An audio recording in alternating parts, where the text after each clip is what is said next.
택함 받은 자의 은혜가 있습니다. 여러분, 현 시국이 참 어수선합니다. 다행히 우리 교회는 이제 앉는 자리에 공간이 넓어서 이렇게 띄엄띄엄 앉아서 예배를 드리니까 참 다행이라고 생각을 합니다. 아마 예배로 하러 올라오시는 분들도 많이 염려가 되고 불안할 수도 있을 겁니다. 근데 제가 이제 새벽에 기도하면서 하나님, 이때 제가 할 수 있는 것, 해야 할 일이 무엇입니까? 담임 목사로서 어떤 조치들을 취해야 됩니까? 그런 기도를 드릴 때 너가 너를 얼마나 보호할 수 있겠느냐? 너가 공동체를 얼마나 보호할 수 있겠느냐? 그러시면서 여호와의 영이 보혜사 성령님께서 우리를 지키셔야 된다. 네. 그래서 성령님께서 우리의 피난처가 되어 주시고 우리의 보호막이 되어 주시고 우리의 보호자가 되어 주실 것이다. 그런 마음에 감동을 주셨습니다. 그래서 우리 교회가 정상적으로 예배를 드립니다. 그러나 여러분들이 예배를 드리면서 염려가 되고 불안할 때 마스크를 착용하신다거나 기타 여러 가지 일을 하시는 것들은 여러분들의 마음이 하나님 앞에 기도하면서 감동이 되시는 대로 움직이시면 되겠습니다. 오늘 이 말씀은 지금 우리나라의 현 시국에 맞는 상황의 말씀이 아닌가. 우리 교회가 처해져 있는 지금 상황에서 오늘 예배드리러 올라오지 못한 많은 분들에게도 적용될 수 있는 동일한 말씀이 아닐까. 그러니까 온 세상이 염려, 근심, 두려움으로 가득 차 있는 상황에서 우리에게 주시는 말씀이에요. 예수님께서 지금 뭐라고 말씀하시냐 하면은 항상 기도하고 낙심하지 말아라. 1절에서 지금 그 말씀하시는 겁니다. 예수께서 그들에게 항상 기도하고 낙심하지 말아야 할 것을 비유로 말씀하여 이렇게 가르쳐 주십니다. 낙심하지 말아라. 너희들이 낙심할 이유가 없다. 환경 가운데서 이 나라가 좀 답답한 상황이 되었는데 낙심할 이유가 없다. 그러니까 예배가 잘못하면 무너질 수 있는 상황인데 낙심할 이유가 없다. 왜? 너희들은 기도할 수 있으니까. 이렇게 말씀하시는 것으로 제게 들렸습니다. 그래서 이 기도에 관한 것들을 제가 더 이제 몇 군데를 찾아보기 시작했습니다. 몇 군데를 찾아보니까 에베소 16장 8절에서는요 이렇게 말씀하시는 겁니다. 모든 기도와 간구를 하되 항상 성령 안에서 기도하고, 성령 안에서 기도하고요. 데살로니가 전서 5장 17절로 넘어가서 기도를 찾아보니까요 쉬지 말고 기도하라. 그래서 이 기도에 관한 이 권면의 말씀을 세 개를 묶으니까 이렇게 되는 거예요. 항상 성령 안에서 쉬지 말고 기도해라. 여러분, 기도하는 거예요. 우리가 어떻게 기도한다고요? 성령 안에서. 내 마음대로 내가 하고 싶은 기도를 하는 것이 아니라 성령 안에서 성령께서 인도하시는 대로, 성령께서 이끄시는 대로 지금 쉬지 말고 기도해라. 지금 그거 말씀하시는 거예요. 왜 그렇게 기도하라고 지금 가르치시냐 하면은 7절 말씀으로 넘어가 보니까 이렇게 말씀하시는 거예요. 그 밤낮 부르짖는 택하신 자들의 원한을 풀어주지 아니하시겠느냐. 택하신 자들 때문에요. 택하신 자들의 원한을 풀어주시지 않겠느냐. 택하신 자들의 간구를 들어주시지 않겠느냐. 하나님의 자녀로 택함을 받은 사람들의 그 기도를 하나님께서 들어주시지 않겠느냐. 어떻게 기도하면요? 항상 성령 안에서 쉬지 않고 기도하면요 들어주신다는 거예요. 사랑하는 성도 여러분, 오늘 우리들이 하나님 앞에서 택함 받은 자의 은혜가 있습니다. 그 택함 받은 자의 특권, 이게 뭐냐? 기도라는 거예요. 그 기도는 어떻게 할 수 있다고요? 성령 안에서. 하나님께 택함 받은 하나님의 자녀들은 성령 안에서 기도할 수가 있다. 그 기도를 쉬지 않고 항상 기도하면은 하나님께서 어떻게 하신다? 하나님께서 우리의 기도를 들어주신다. 지금 그렇게 말씀하시는 겁니다. 그러면서 이제 제가 이 부분을 좀 더 이제 말씀을 묵상하면서 설교를 준비하는데요, 갑자기 이 기도에 관한 생각이 이렇게 떠오르는 겁니다. 기도를 우리는 보편적으로, 일반적으로 알고 있는 게 뭐죠? 하나님과의 호흡이다. 그래서 기도를 쉬면 안 된다. 그냥 하나님과의 호흡이니까 늘 하나님과 더불어 호흡하면서 살아야 되는 것이 기도이다. 그래서 기도해야 된다. 또 하나님 앞에서 우리는 기도를 통하여 대화한다. 하나님과 대화하는, 아버지 하나님과 대화하는 것이 바로 기도다. 그래서 우리는 하나님께 늘 우리의 내용을 알아야 된다. 그리고 하나님께로부터 들어야 된다. 또 기도는 마귀를 대적하는 무기이다. 기도함으로 마귀를 제압할 수가 있다. 마귀를 이겨낼 수가 있다.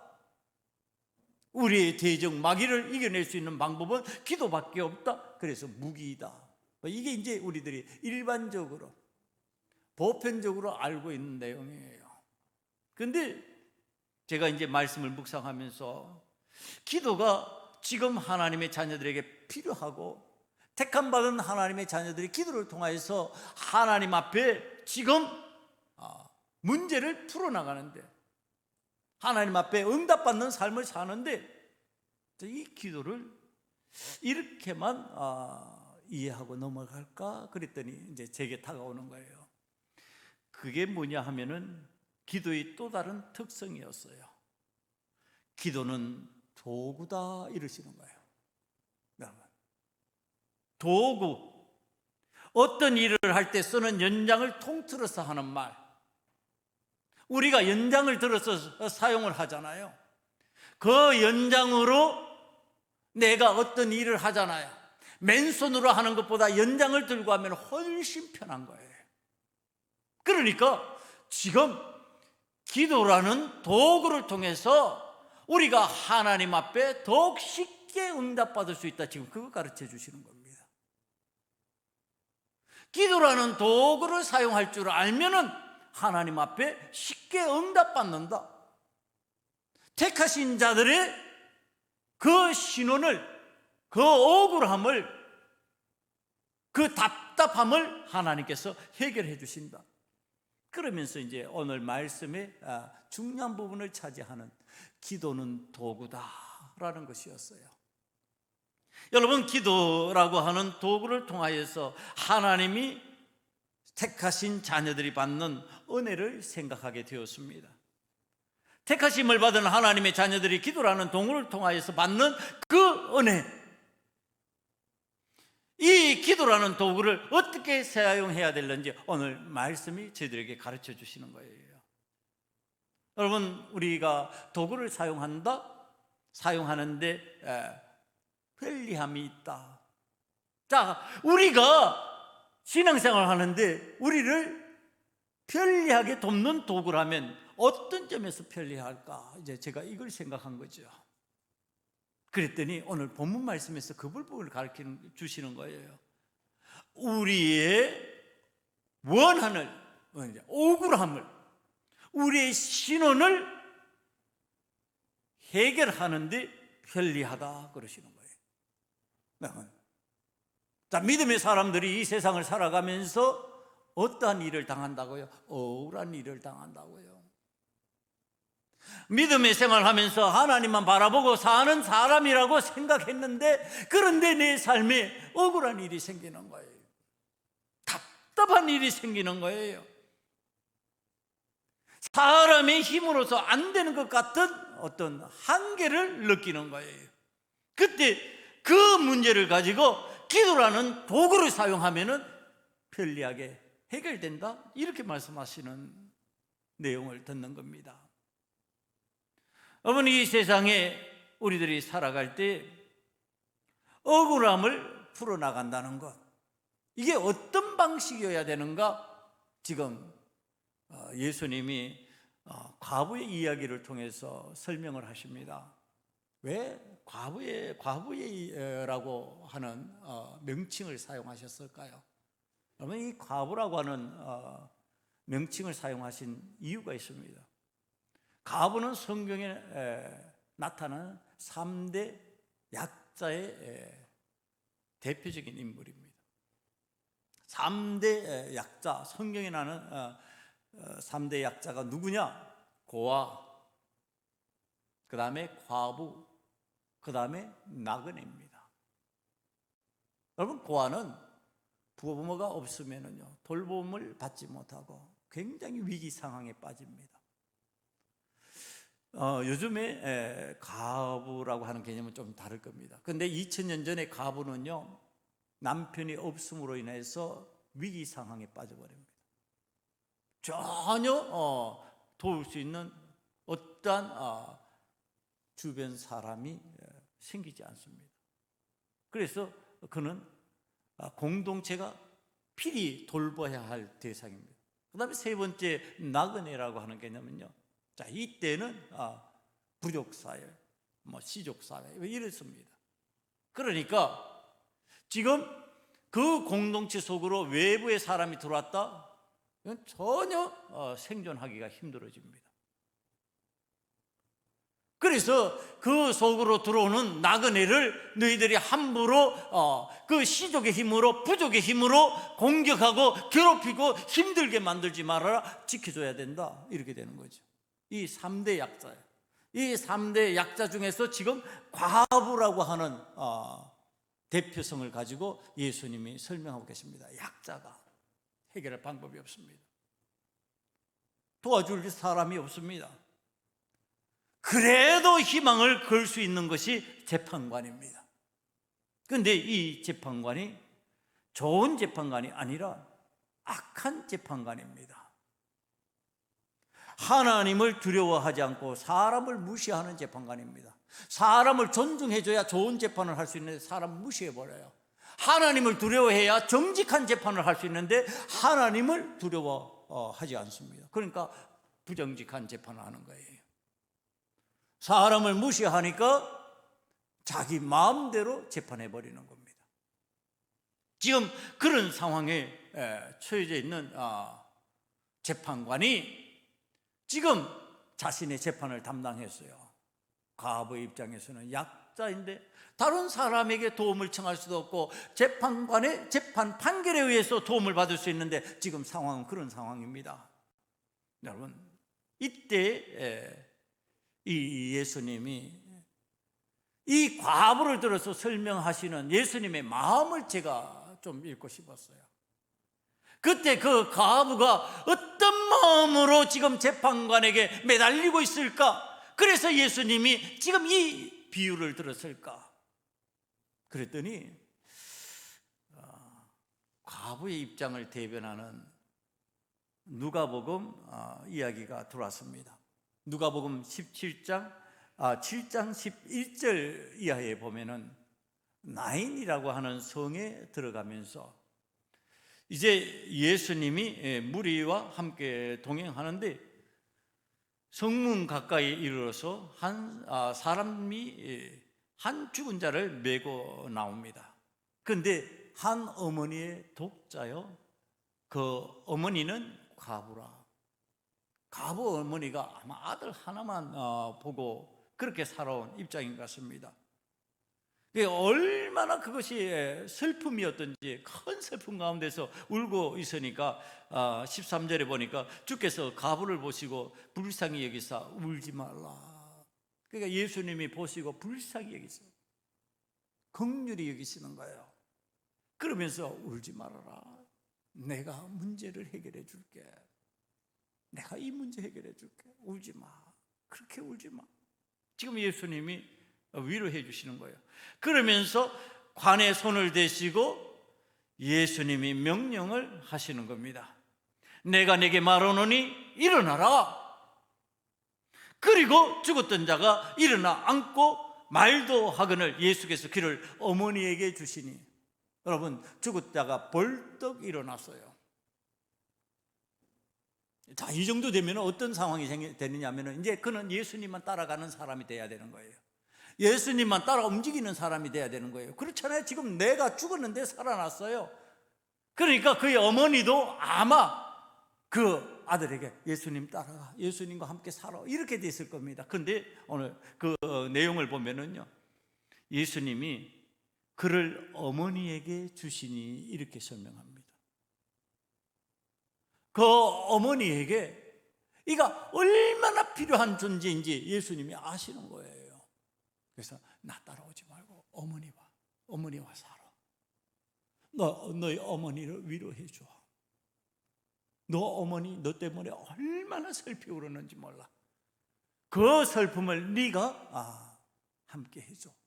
지금 예수님이 그런 마음이세요. 지금 그 마음의 가부가 지금 이 상황의 가부예요. 재판관을 찾아와서 해결할 데가 없어요.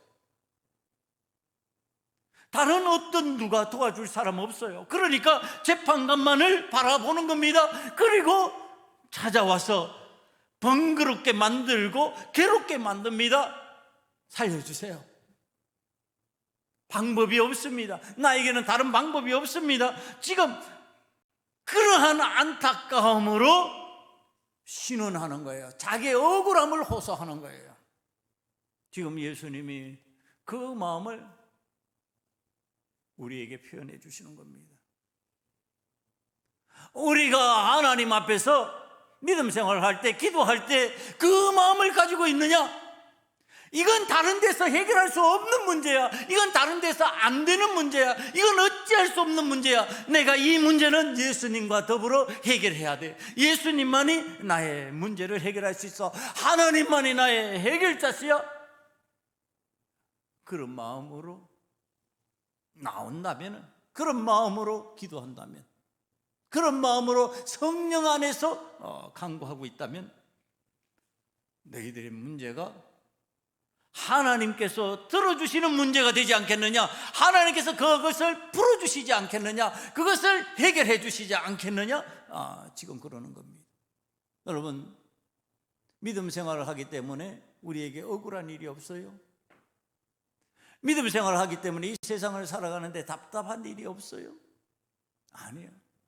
믿음 생활하기 때문에, 하나님의 자녀이기 때문에 세상을 살아가면서 하지 말아야 될 많은 일들이 있어요.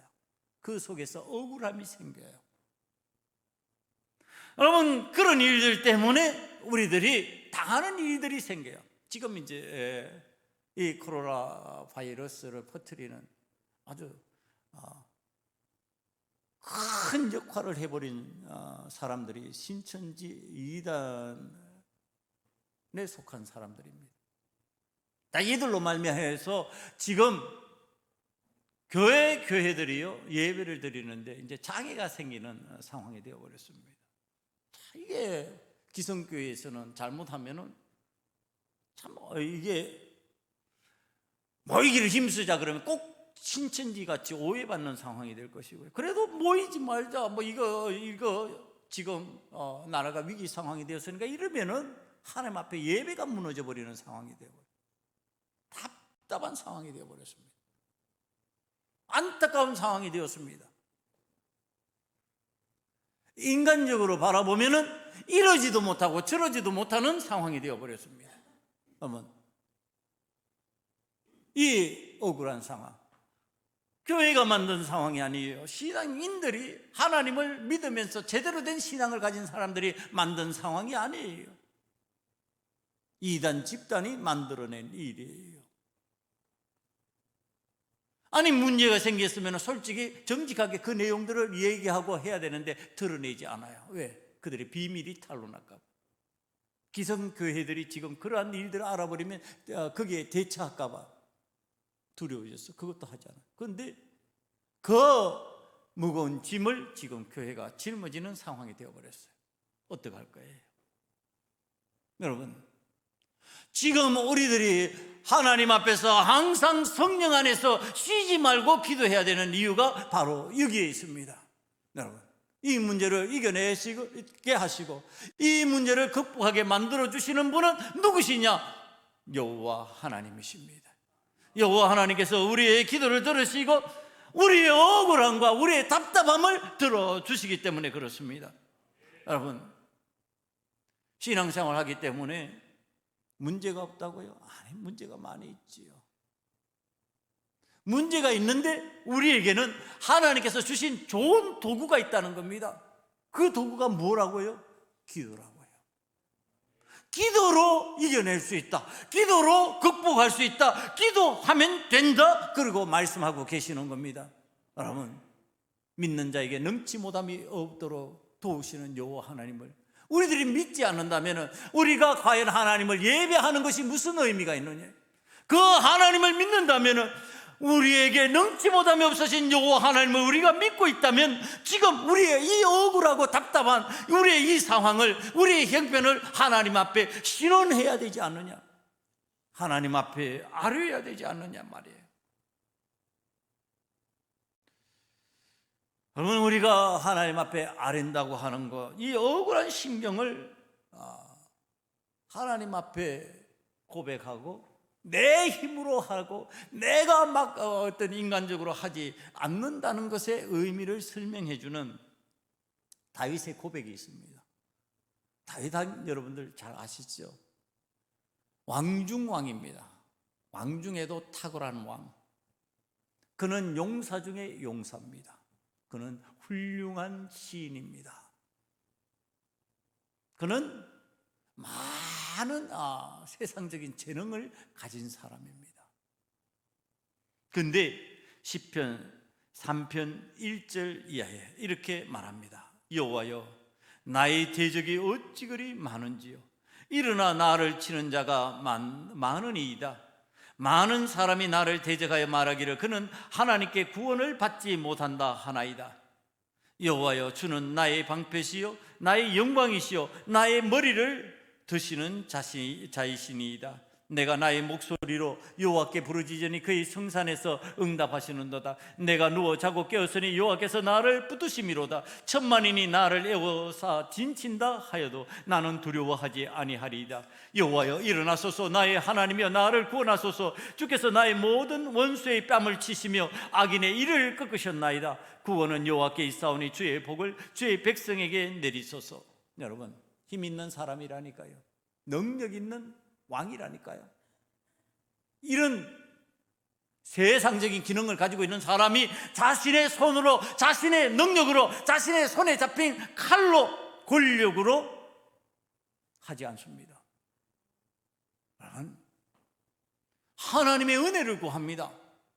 하나님께서 대신 나의 원수를 치시고 나의 원수에게 보응하시옵소서. 여호와 하나님께서 원수의 뺨을 치시고 악인의 이를 꺾으시니 내가 그 은혜를 체험하기를 원합니다. 힘이 없어서 그러는 거 아니잖아요. 능력이 없어서 그러는 거 아니잖아요. 이게 그리스도인들의 삶이라는 얘기를 하는 겁니다. 그리스도인들이 이렇게 살아가기 때문에 이게 이제 억울함이 됩니다. 그런데 우리는 하나님 앞에 그 억울함을, 그것을 갖다가 강구할 수 있는 기도라는 도구가 있다는 거예요. 그것을 하나님 앞에서 아뢰 수 있는 이 도구를 통해서 우리가 연약한 자와 같이, 과부와 같이, 고아와 같이, 나그네와 같이 하나님 앞에 강구하는 겁니다. 마치 내가 재능이 없고, 마치 내가 능력이 없고, 마치 나의 힘으로 어찌할 수 없는 것처럼. 여러분, 이게 이제 제가 이 부분을 준비하면서 하나님 앞에서 우리가 능력 없이 살아간다고 하는 것, 능력 없는 자 같이 살아간다고 하는 게 과연 능력이 없는 겁니까? 아니죠. 능력이 있죠. 다윗이 어떤 사람입니까? 골리앗이라고 하는 거대한 장수를 쳐부 쓴 사람입니다. 누구도 상대하지 못하는 사람을 쳐부순 사람입니다. 그런데 능력이 없는 겁니까? 그 능력 사용하지 않은? 아니, 사용했어요. 어떻게? 물매를 돌려서 던졌다니까요. 능력 사용했어요. 그런데 왜 다윗이 자기의 힘으로 했다고 그러지 않을까요? 여러분, 이게 이제 신앙적인 미스터리입니다. 신앙적으로 이걸 하나님 앞에서 풀지 않으면 풀어지지 않은 겁니다. 다윗이 자기의 능력으로 했다? 우리는 그렇게 얘기하지 않습니다. 제가 이 부분을 설명할 때 어린이들을 가르칠 때였어요. 어린이들을 향해서 너희들은 다윗이 그냥 물맷돌을 던지니까 다윗이 머리에 물매가 맞은 것 같냐? 어린이들도 궁금하잖아요. 그냥 덩치가 커서 맞았을 것이다, 이렇게 얘기를 합니다. 여러분, 전혀 그렇지 않습니다. 여러분, NBA 농구를 보신 분이 계시는지 모르겠지만 미국 그 농구 선수들이요, 2m를 넘는 장신들입니다. 거대한 몸집입니다. 그런데 그 사람들 농구할 때 어떻게 합니까? 펄펄 납니다. 점프를 하는데 공중을 그냥 마치 나르는 듯이 점프를 해서 덩크슛을 합니다. 어마어마한 능력을 가지고 있는 신체적 기능을 가지고 있습니다. 그런데 성경에서 이 골리앗을 어떻게 설명하느냐 하면요, 어렸을 때부터 그는 용사로 자랐다, 이렇게 얘기해요. 다시 말하면 훈련받은 용사라는 뜻입니다. 마치 NBA 농구 선수들 같이 어렸을 때부터 훈련받은 선수와 같은 그러한 기능을 가지고 있습니다. 이렇게 운동으로 훈련받고 그런 능력을 가지고 있으면요, 이게 본능적으로 움직입니다. 본능적으로. 물맷돌을 휙 던졌는데 휙 던지니까 가만히 멍청하게 서 있다. 여러분, 저는 그게 아니라고 봅니다. 그렇게 잡히게 만드신 거죠, 하나님이. 본능적으로 피한다니까요. 운동선수들이요, 본능적으로 움직이게 되어 있습니다. 반응하게 훈련을 합니다. 운동을 조금 아시는 분들은 이제 느끼는 거지만, 운동하시는 분들이 운동을 할 때요, 그냥 아무렇게 운동하는 게 아니고 손을 뻗으면은 급소에 닿도록 훈련을 합니다. 훈련 자체가 그렇게 되어 있습니다. 그런 품새가 갖춰져 있습니다. 그러니까 익숙하게 자꾸 하다 보면은 나중에 치는데 자기도 모르게 급소를 치는 겁니다. 그래서 거꾸로지는 거죠, 상대편에. 이게 훈련 방식이에요. 그런데 지금 어릴 때부터 용사로 자라나서 그 나라를 대표하는 장수가 되었습니다. 이 사람이 물맷돌 날아오는데 멍청하게 그냥 그거 구경하다가 당했다, 이렇게 됐어요. 여러분, 그럴 리는 없지요. 어떻게 했을까요? 하나님께서 깜빡하게 하셨을 것이다, 저는 그렇게 이야기하고 전달합니다. 그 순간에 돌이 날아오는 순간에 그가 피할 수 없도록 하나님께서 잡으셨을 것이다. 그렇지 않으면 안 당한다는 거예요. 지금 어떻게 되었거나 간에 우습게 보이는 상대를 할지라도 지금 그가 도전해 오고 있는데 그것을 갖다가 넉놓고 그냥 쳐다보다가 당하고 있냐? 그게 아니라는 겁니다. 그때 다윗이 물맷돌을 던집니다. 내 힘으로 던진 것 같죠. 내 힘으로 했지요. 그런데 누구의 뜻대로 했어요? 하나님의 뜻대로. 내 뜻대로 아니에요. 내가 저 골리앗을 이기겠다, 이게 아니에요. 내가 저 하나님을 모욕하는 골리앗을 상대로 해서 내가 나아가겠다, 이렇게 된 겁니다. 그리고 그 골리앗에게 자기의 힘을 쓴 겁니다. 이건 누구의 힘입니까? 이때는 내 힘이 아니에요. 누구의 힘이에요? 여호와 하나님의 힘이에요. 여러분, 이게 믿음 생활하는 사람의 힘이에요. 여러분들이 여러분의 의지로, 여러분의 마음으로 내가 하고 싶어서 하는 것이면 내 힘으로 끝나버려요. 그러나 하나님의 뜻을 따라 하나님의 마음을 품고 하나님께서 하라고 해서 하면은 그것이 하나님의 힘으로 변화되는 겁니다. 그때 능력이 나타나는 겁니다. 그때 역사가 나타나는 겁니다. 그때 모든 사람이 그 일에 하나님의 영광을 체험하게 되는 겁니다. 지금 그 일이에요. 하나님 앞에서 지금 은혜를 받은 하나님의 사람, 이 다윗이 하나님 앞에 신원하고 있잖아요. 내가 능력이 없어서가 아니에요. 하나님의 뜻을 따라, 하나님께서 나에게 주시는 그 힘을 따라서 내가 하려고 그러는 거예요. 그러다 보니까 하나님께서 하게 만들어 주셔야 되는 거예요. 하나님께서 하실 수 있도록 나를 인도하시는 것을 내가 체험해야 되는 거예요. 그래서 하나님 앞에 내가 지금 호소하는 거예요. 시편 3편에서 여호와 하나님, 나의 원수의 뺨을 하나님께서 치시옵소서. 근데 실제로는 누구의 손을 들어쳐요? 다윗의 손을 들어쳐요. 근데 그때 다윗이 했다 이렇게 말하는 게 하나님께서 하셨다 이렇게 되는 겁니다. 여러분, 지금 하나님 앞에서 우리들이 밤낮 부르짖어요. 항상 성령 안에서 쉬지 않고 기도해요. 그때 하나님께서 택한 자들의 원한을 풀어주시지 않겠느냐? 이 원한은 나의 원한이 아니에요. 누구의 원한이? 하나님의 원한이에요.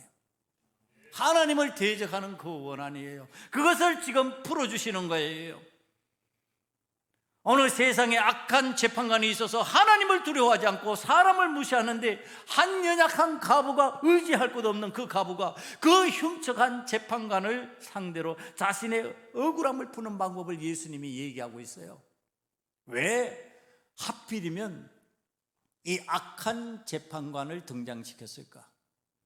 상대적으로 하나님의 선하심을 드러내기 위해서 그렇습니다. 세상에서도 이렇게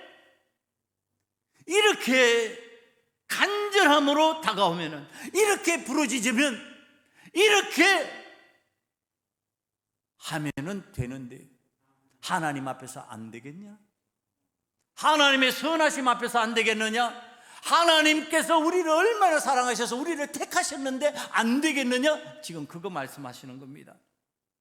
하나님의 자녀된 너희들은 신원하라, 기도라는 도구를 사용해라. 그리고 악한 재판관을 이기듯 너희들이 지금 너희를 힘들게 만드는 그 악한 상황을 이겨낼 것이다. 악한 마귀를 제압할 수 있을 것이다.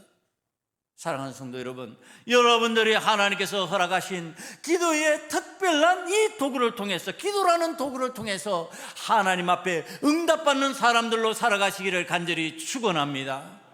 하나님 앞에서 지금 기도라는 도구를 사용한다고요. 그런데 어떻게 신원해야 할 것인가? 지금 이제 이 문제가 생겼습니다. 신원하는데 그냥 적당히 해도 되는 것인가? 이제 그런 얘기가 아니라는 것을 누가복음 18장 5절에서 이야기합니다. 18장 5절을 바라보면요, 이 과부가 나를 번거롭게 하니 내가 그 원한을 풀어주리라. 그렇지 않으면 늘 와서 나를 괴롭게 하리라 하였느니라.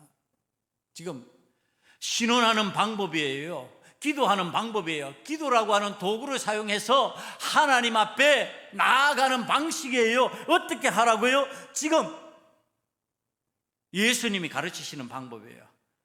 번거롭게 했다. 과부가 번거롭게 했다는 거예요. 과부가 괴롭게 만들었다는 거예요. 여러분, 이게 지금 우리가 기도라는 도구를 통해서 하나님 앞에 그렇게 하라는 얘기를 하는 겁니다. 어떻게 하나님 앞에 하라고요?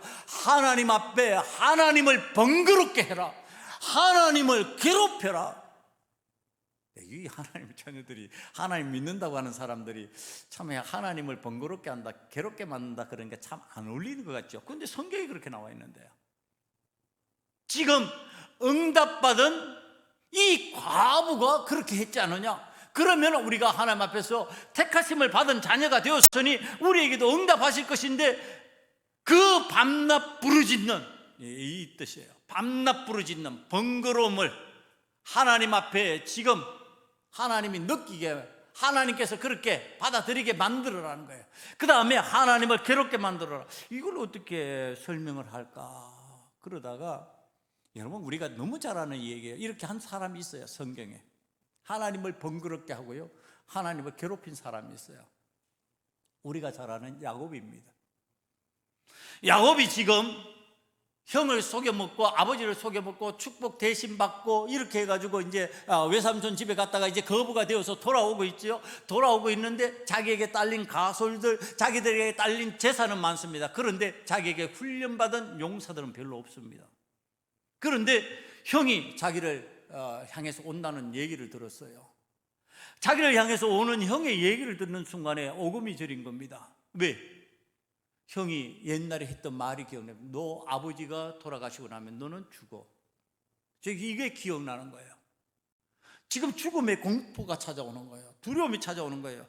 주변을 살펴보니까 자기를 도와줄 만한 사람이 없어요. 자식들도 뭐 이거 상대가 되지 않는 거예요. 400명의 용사 앞에서는요. 어떻게 할 수가 없어요.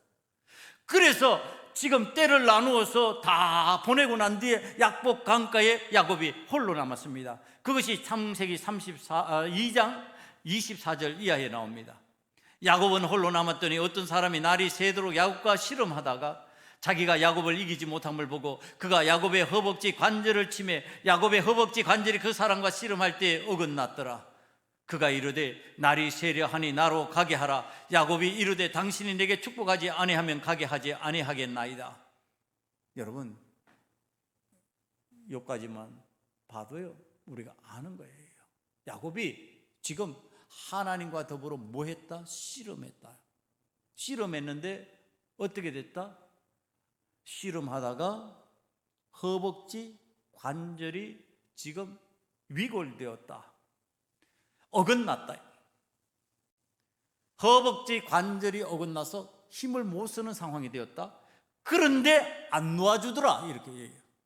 그런데 나 이제 가야 되겠으니까 나로 하여금 가게 놔라. 그러니까 안 놔주는 거예요. 복 주셔야 됩니다. 나 살려주셔야 됩니다. 이렇게 되는 거죠. 번거롭게 만들었어요. 지금 괴롭게 만들었어요. 힘들게 만들어버린 거예요. 그랬더니 하나님께서 내가 하나님과 및 사람들과 겨누어 이겼다. 그러고서 이제 너는 이긴 자니까 걱정하지 말아라. 너는 이스라엘이다. 이긴 사람이다. 걱정하지 말아라. 그리고서 야곱이 에서 앞으로 나아가는 겁니다. 에서 앞으로 나아가서 형의 긍휼을 입습니다. 여러분, 바로 이거예요. 지금 야곱이 신원하는데 어떻게 했느냐? 하나님을 번거롭게 하고 괴롭게 한 거예요. 기도라고 하는 도구를 통하여서 하나님 앞에서 지금 하나님을 번거롭게 할 줄 아는 사람, 하나님을 괴롭게 할 줄 아는 사람, 지금 그 사람이 되었어요. 그랬더니 하나님 앞에 응답받는 거예요. 응답받고 문제를 해결받았어요. 기도라는 도구를 통해서 우리는 얼마든지 하나님을 번거롭게 할 수 있다. 지금 성경이 가르쳐 주는 겁니다. 아니, 그리고 예수님이 우리에게 가르쳐 주는 거예요. 너희들이 이 세상을 살아나가면서 억울한 상황에 빠져들었느냐, 억울한 자가 되었느냐, 그러면은 어떻게 하라고요? 그 억울함을 너희들이 기도라는 도구를 통해서 하나님 앞에 호소해라. 하나님을 번거롭게 만들어라. 하나님을 괴롭게 만들어라. 여러분, 하나님이 야곱 같은 거 그거 하나 못 이겨서 지금 졌다고 하시겠냐 말이에요. 우리 알잖아요. 져줄 수밖에 없는 상황, 져줄 수밖에 없는 안타까운 형편 아시잖아요. 여러분, 지금 그걸 하나님 앞에 하라는 겁니다. 하나님께서 우리를 향해서 우리의 기도를 들으면서 우리가 하나님 앞에 항상 성령 안에서 쉬지 않고 기도할 때 하나님께서 그 안타까움을 보시고 들어주실 수밖에 없도록. 여러분, 야곱이 잘한 게 있어요. 뭐였을까요? 시간 끌기. 뭐 중언부언한 게 아니라 자기의 문제를 정확하게 얘기하면서 붙들고 시간 끌게 하는 거예요. 하나님 앞에서. 이것 야곱이 잘한 거예요. 우리가 하나님 앞에서 기도하면서 시간 끌기라고 하는 방법이 있어요. 하나님을 붙잡고 놓아주지 않는 시간 끌기. 또 안 되면 쓰는 방법이 있잖아요. 하나님, 나 굶을 거예요. 나 굶으면서 하나님 앞에 기도할 거예요. 하나님, 내가 모든 것을 굶어버리고 하나님 앞에 기도할 거예요. 하나님, 들어주세요. 이 기도라는 도구는 우리의 손에 들려주신 하나님이 주신 도구예요. 이건 세상에 어느 누구도 쓸 수가 없어요. 세상에 아무리 권력이 있어도 못 써요. 세상에 아무리 돈 있는 사람도 못 써요. 이것은 오직 믿음의 사람, 하나님의 자녀, 택하심을 받은 사람만이 쓸 수 있는 도구예요. 이 도구로 우리는 응답받을 수 있다고 지금 가르쳐 주시는 거예요. 어떻게 응답받으라? 하나님을 좀 번거롭게 만들어라. 하나님을 좀 괴롭게 만들어라예요. 사랑하는 성도 여러분, 왜 하나님을 괴롭게 만들지 않습니까? 왜 하나님을 번거롭게 만들지 않습니까? 세상 일에 정신 팔려서 하나님을 번거롭게 할 수 없어요? 하나님을 괴롭게 만들 수 없어요? 하나님 앞에 시간을 투자하고 하나님 앞에 매어달리지 아니하고 어떻게 하나님을 번거롭게 만드냐 말이에요.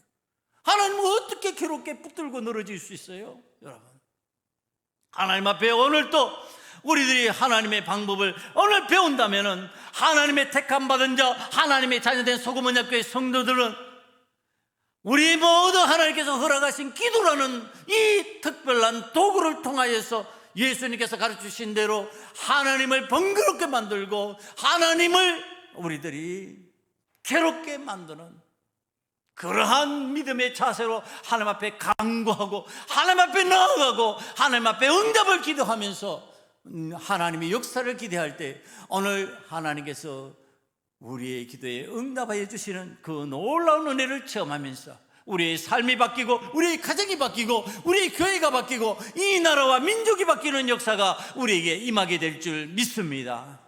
기도하시겠습니다. 아버지 하나님, 우리 주님을 통하여서 가르쳐 주신 그 기도의 방법을 우리들이 배우기를 원합니다.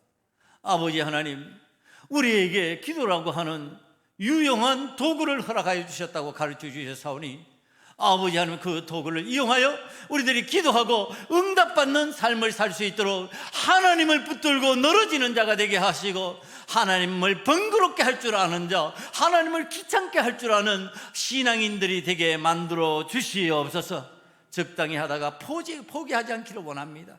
적당히 하다가 안 된다고 낙심하지 않기를 원합니다. 아버지의 끝까지 주님의 뜻 안에서 성령 안에서 기도하고 응답받는 하나님의 자녀들 다 되게 만들어 주시옵소서. 예수님 이름으로 감사하며 기도드리옵나이다. 아멘. 찬송가 50장